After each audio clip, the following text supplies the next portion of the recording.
a little bit ago. Our helicopter has run into issues with the crowd, flashing lasers up into the cockpit and had to land. So, Paul, can you confirm for us that indeed all police have left that building, the 3rd precinct, that we understand rioters did indeed break into by jumping over fences and then breaking glass to get in there before setting parts of the building alight?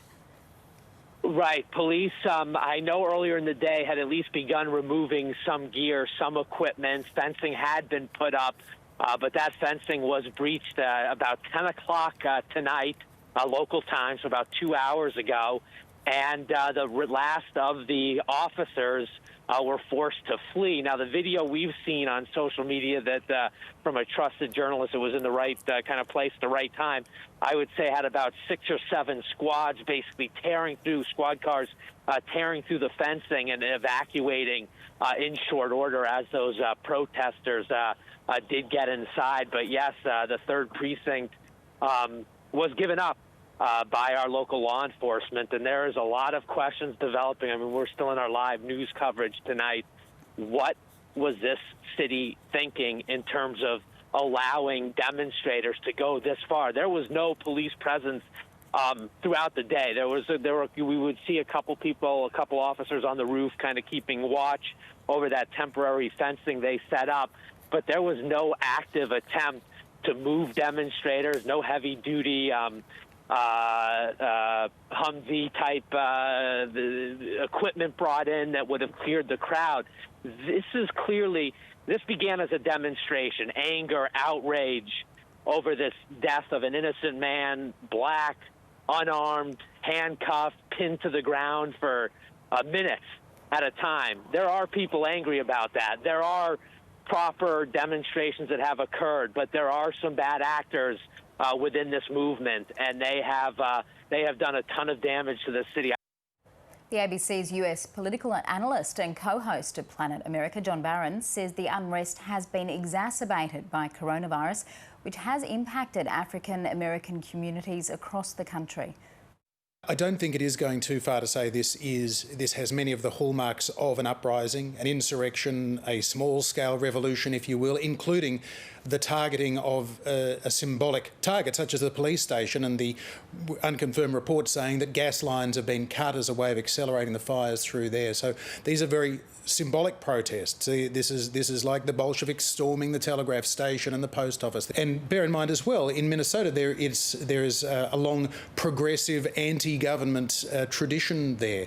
Left-wing Democratic politicians like Hubert Humphrey came from there. There's a lot of left-wing Antifa types that are in Minnesota politics.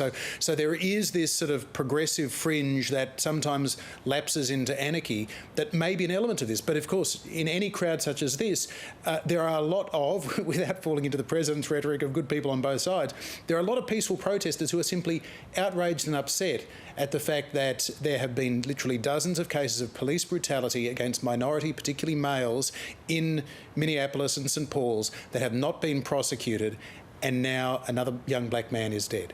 Now, it is the middle of the night in the United States, and Donald Trump has weighed in to these events in Minneapolis by tweet.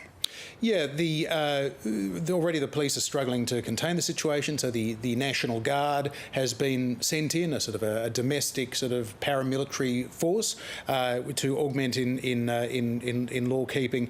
The president, though, has sent a tweet where, after earlier in the week striking a very presidential tone in expressing his sympathy for George Floyd's family and his concern at what we all saw happen, in his new tweet, he's used the phrase, "When the looting starts, the shooting starts." It's important to put that in context, Kirsten. It was a phrase that was infamously used in 1968 by the police chief in Miami, who was responding to civil rights and anti-Vietnam War protests at the time. And the warning was, we will use lethal force to bring the looting to an end. So when he's saying, when the looting starts, the shooting starts, you loot, we shoot. Not that looting leads to lawlessness where the looters start shooting. So let's be very clear. This is threatening the looters, saying you are going to be shot. by the National Guard, which is currently, as we go to air, huddling, deciding how 500 of their personnel are going to try and contain the situation rather than inflame it even further. Given that it has clearly escalated, this is now the third night of these riots, things are getting worse, not better. So how do you pull back from that? Well, some would argue maybe you arrest the 4 police officers who were involved in George Floyd's killing. They have been sacked, they're not being paid, but they're also free men. So that may be what happens next, we'll see.